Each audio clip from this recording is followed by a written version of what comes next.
ची आपण भूमिका घेतली आहे। अनेक वेळा लोक असं म्हणतात की बाबा इथे माल सापडतोय, तिथे माल सापडतोय।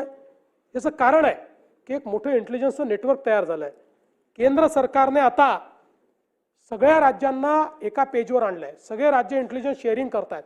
आपण तेलंगणामध्ये जाऊन पकडलं, आपण दिल्लीमध्ये जाऊन पकडलं, कारण इंटेलिजन्स शेअरिंग होत आहे। आणि म्हणून आता मोठ्या प्रमाणात आपण याची कारवाई सुरू केलेली आहे।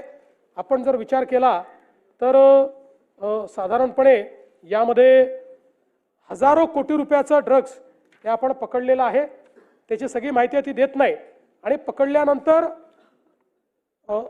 ते नष्ट करण्याचं काम आपण करतोय। म्हणजे ते पुन्हा सायकलिंगमध्ये यायला नको म्हणून दर 6 महिन्यांनी जेवढा वेगवेगळ्या युनिटमध्ये ड्रग पकडलं गेलं असेल त्याचा फॉरेन्सिक आपण त्याचा रिपोर्ट असतो, त्यामुळे त्या सगळ्या साठ्याची आपल्याला आवश्यकता नसते। आपल्याला त्याची परवानगी मिळते, तो सगळा साठा आपण जाळून टाकतो। तो पुन्हा रिसायकलिंगमध्ये आपण येऊ देत नाही आणि खूप ठिकाणून येतोय। असं नाही काय होतं याच्यामध्ये, हे एमडी वगैरे तर नाना भाऊ पूर्वीच्या काळामध्ये जसं आपण आपल्याकडे गुऱ्हाळ असायचं, कढईमध्ये उसाचा रस टाकला की आपले सराटे घेऊन आपण त्यातनं राब काढायचो आणि गुळ तयार करायचो। असं मेफेड्रॉन तयार होतं, साध्या कढईमध्ये तयार होऊ शकतं। हा एक मोठा चॅलेंज आहे। म्हणजे आपण ते मोठे मोठे ड्रग्ज जे आहेत महागडाचे ते तर आपण पकडतोय, ते बाहेरून यावे लागतात। पण या ठिकाणी हे ड्रग्ज जे आहेत हे अतिशय सिंपली तयार होत आहेत आणि म्हणून याच्यावर इंटेलिजन्स व्यवस्था ठेवणे आणि त्याच्यावर कारवाई करणे आणि कडक कारवाई करणे। म्हणूनच आपण ड्रग्सच्या संदर्भात 2 गोष्टी केल्यात। एमपीडी आणि मोकामध्ये यांना घेतलेलं आहे, ते आपण लावतो। आणि कोणी पकडलं गेलं, पेडलरी पकडला गेला तरी फॉरवर्ड लिंकेज काय आणि बॅकवर्ड लिंकेज काय हे आपण शोधून काढतो। वेगवेगळ्या ठिकाणी लक्षात आलं की कंटेनरमध्ये ड्रग्ज येत आहेत। आता सगळ्या हे जे काही पोर्ट्स आहेत त्या ठिकाणी स्कॅनिंग मशीन लावलेले आहेत, ज्यातनं ते स्कॅन आपल्याला करता येतं आणि त्यातनं समजतं।